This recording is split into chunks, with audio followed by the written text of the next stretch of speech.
In the last video, I spoke about the Bitcoin-backed stablecoins that are coming to Sovryn through Sovryn Mint, and also the ability to borrow against your Bitcoin at zero interest using Zero. So now let's talk about how people can use stablecoins and where this is going.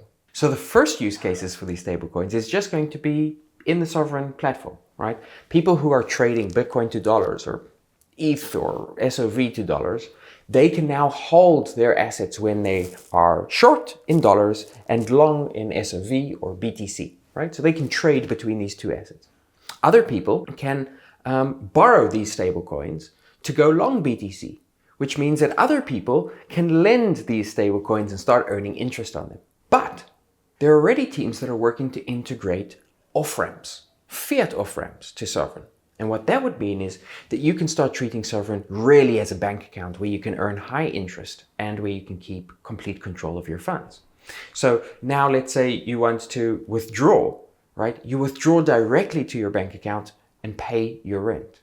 And it gets even better than that, because the next step after that is credit cards or debit cards, where this line of credit that you have with Zero, you can start spending. Just go into the store and tap your phone or swipe your card and pay for your daily groceries, for the gas for your car, for the gifts that you're getting people, right? Using the line of credit that you have in a seamless way.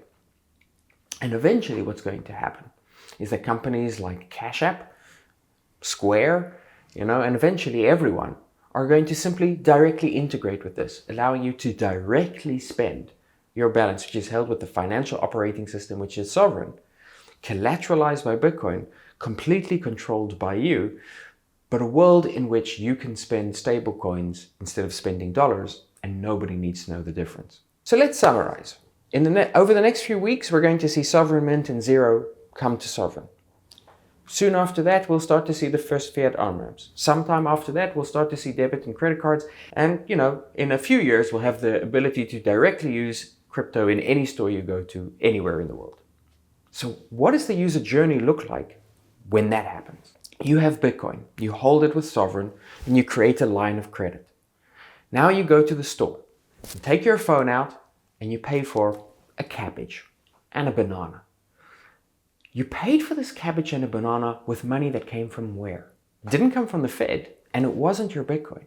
It was new money, which was minted into existence by you borrowing off your own collateral. And you can continue to do this into the future without ever having to sell your Bitcoin, totally seamlessly, and continue to see your wealth grow, because instead of selling Bitcoin, you're keeping it.